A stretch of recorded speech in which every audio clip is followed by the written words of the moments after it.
Around few years ago, I was trying to train my daughter to be a sprint runner. She was tall, she was very energetic. I said, let's use it to the best of the abilities. So we started, it was all fun. She was enjoying the journey. One day we struck something wonderful and said, wow, can we start timing our things? So we already had the starting point and we already had the end points. It was going on nicely.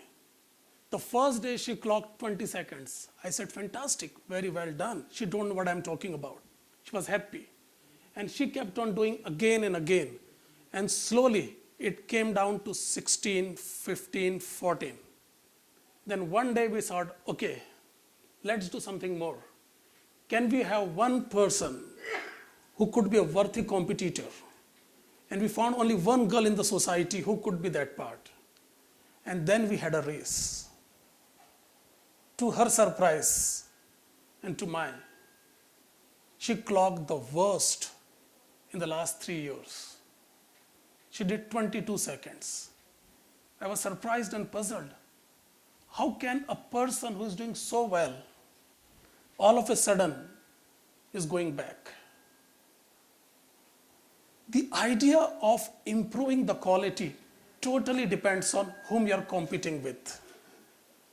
Now, we're given limited time to walk on the planet Earth. And it makes sense to get the best out of us. It makes sense to absorb the right qualities. It makes sense to follow the world's proven methods. But what we see around is there is an ocean of mediocrity. What I mean by mediocrity is one line. When you operate way below your optimum level, you are a mediocre. It has got no comparative advantage, no comparison. It is all by yourself. When you are operating way below your own level, that's what we call as mediocre. What surprises us the most, if I go and talk to any one of you, and I talk to you, what do you want to be? Most of you will take a deep breath and tell me a fantastic story what you want to be. In reality, we are far away from what we could be. The point is, are we up to the mark? Why some people, in spite of having everything in their life, good education, good background, good health, good knowledge, they cannot do much. But some people, in spite of going everything against them, they are doing exceptionally well. And that surprises us a lot. Why some people got stuck in the ocean of mediocrity. The people sitting over here and outside, we all want to live a meaningful life, yes or no? What stops us? One time when it was the first meeting after iPod success, iPod came before iPhone. It was a huge success. That single product has changed the future and the present of music industry. It was a huge success, and overnight, Apple became a multi-billionaire company. It was the first board meeting, and the people over there, they were expecting big bonuses, big promotions, everything was there. As soon as they arrived at the boardroom, they saw one fish tank. And everybody looked at each other. And if it's a fish tank and this is a board meeting, Steve Jobs is up to the mark. They were very eager and curious what this is all about. Soon Steve Jobs entered and said, hello everyone, how are you? Fantastic, let's start the meeting. And he opened a brand new iPod. He took it out and showed it to everyone, and he threw that iPod into the fish tank. Everyone was looking at each other. Something is about to happen. Within few seconds, some bubble started coming out from the iPod. Steve Jobs said, look, the design is not perfect. There are so many air packets in it. Can we go and improve? Meeting done. Now this is the same iPod. The industry is working on how to crack it and create a comparative advantage so that they can also have some share of success. And here, Steve Jobs is all about improving the bars again and again and again. Where do Steve Jobs come from? What do they do? Are you really happy where you are today? Why we got stuck to the mediocrity? I've been interacting with people all over the world. I'm lucky to interact with people who are doing exceptionally well in their life. And I was also given a chance to work with people who are struggling. And I have summarized some simple concepts that can help a person to go from ordinary to extraordinary level. And I tell you one thing, there is no fun being ordinary. It's only extraordinary that will make you a big success. Let's start with one thing. What is the single most important quality of superachievers? Can I see the hands, please? What do you think? The people who are superachievers, what do they have in common? Anyone? Yes. They are never satisfied. Okay. Yes, ma'am. They are always disciplined. Okay. They believe in themselves. Very nice. They are dedicated towards their work. Okay. I think if I keep on doing, very similar things will come up. Now, since I'm speaking in engineering college, there is a condition in mathematics what is known as necessary condition, and the other is sufficient condition. You may be disciplined, but is that all? You may have a self-belief, is that all? We are trying to understand what is that single most denominator. If that is very difficult, let me ask you a simple question. Why some people cannot break the shackles of mediocrity? You will be surprised with the answer. Most people are so much afraid of failures. They don't want to do anything that can make them or that can extrapolate them as a failure. And this is exactly what stops them from taking any risk. If you want to get the best out of your life, you have to leave the comfort zone. And fear of failure, if you want to overcome it, there is only one way that you can do. You can be satisfied with your mediocrity. Don't do anything and you will never get anything. Now, what is the question for us? How we can overcome the impact of mediocrity? I'm working on this for the last 10 years. I'm speaking to people and trying to understand what makes them successful. One thing. Okay, a quick hand off. I want to see the hands of those. How many of you have Ferrari here? Can I see the hands, please? Oh, no one? Oh, sorry. How many of you come here by chartered planes? Can I see the hands, please? Again, no one. How many of you have multi-million-dollar businesses running in New York? Come on. None of you. We all go with certain sense of incompleteness, yes or no? If I go and talk to you, you will tell me the list of things that you want to achieve in your life. Is that yes?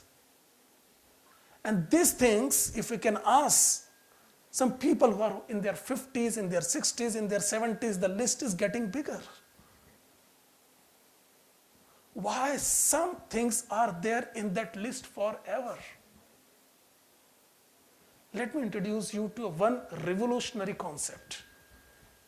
It's known as meaningful incompleteness. Meaningful incompleteness. We are given a list of incompleteness in our life. The only thing that we will work if we can attach some meanings to it. If we cannot attach a meaning, these things will be there forever. I want to give 3 simple and powerful techniques that can help you to gain extraordinary success in your own field. And it gives me only 1 year if you can see the track. Write it down, do it from the day one that you want to start. It is applicable to anyone. And the research shows that it will work. Number 1, most people cannot break the mediocrity is because of their own definition of success. Some people, they are so much satisfied with their own definition of success, they don't want to break the mediocrity. Now for him, he is already a successful person. And that leads me to the concept known as self-image. It's a popular, very well-known concept. I want to give you a very simple analogy. These are 2 different things. Self-image. Can I see the hands? What is self-image? Very simple. What do you mean by self-image? Anyone? Self-image is what you think about yourself. In bracket, it could be totally wrong.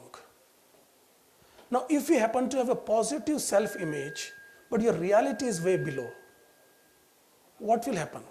Rule number one is both of them has to be on same level. So your self-image will change the reality, and self-image is positive. It will make your reality much more interesting.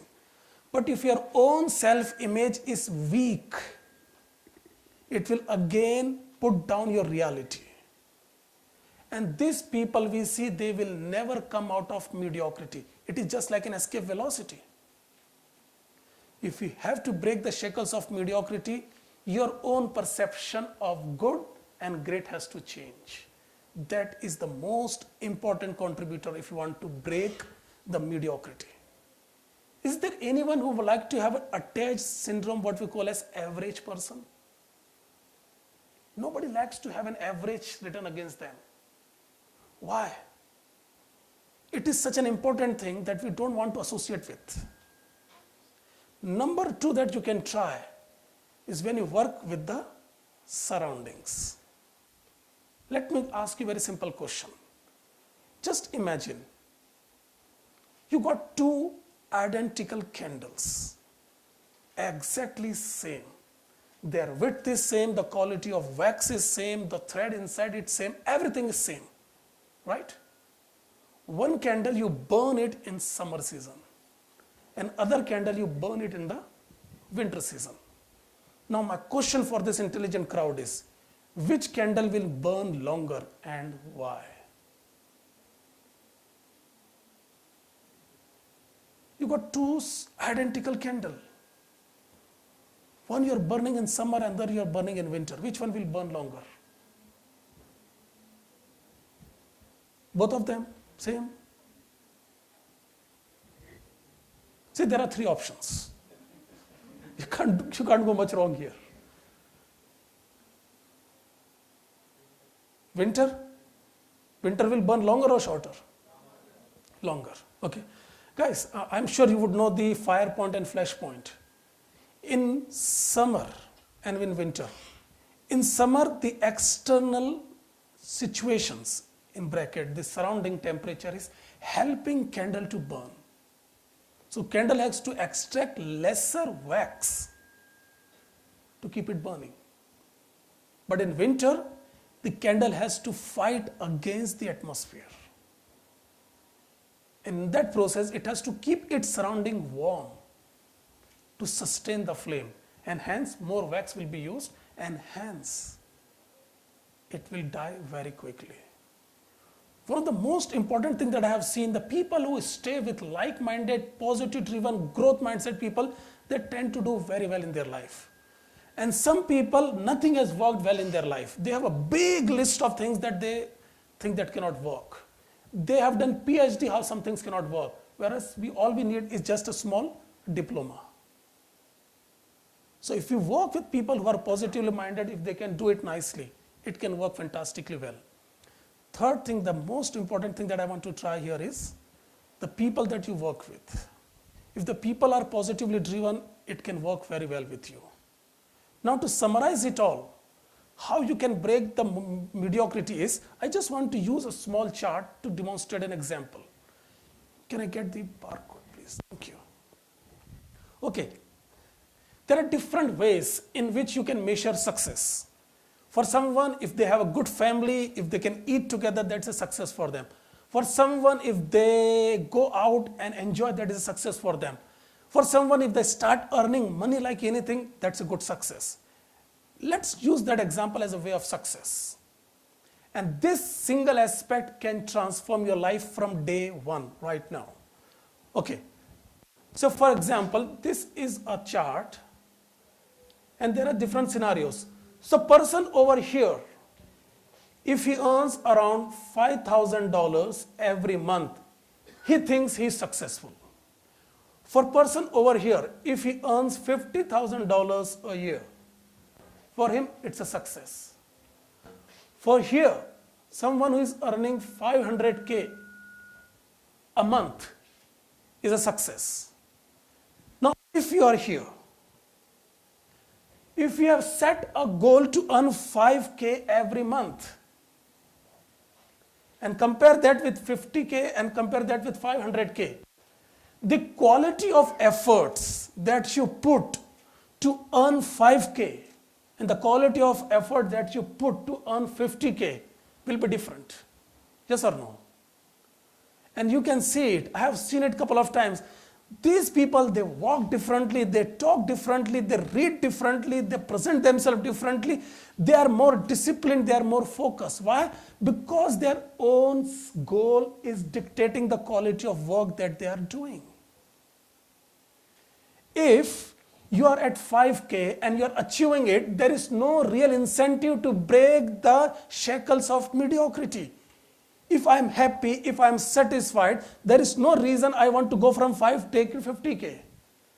But what I am insisting is, I want a quality of life, a quality of your actions, a quality that can make you from ordinary to extraordinary, the quality that will make you work.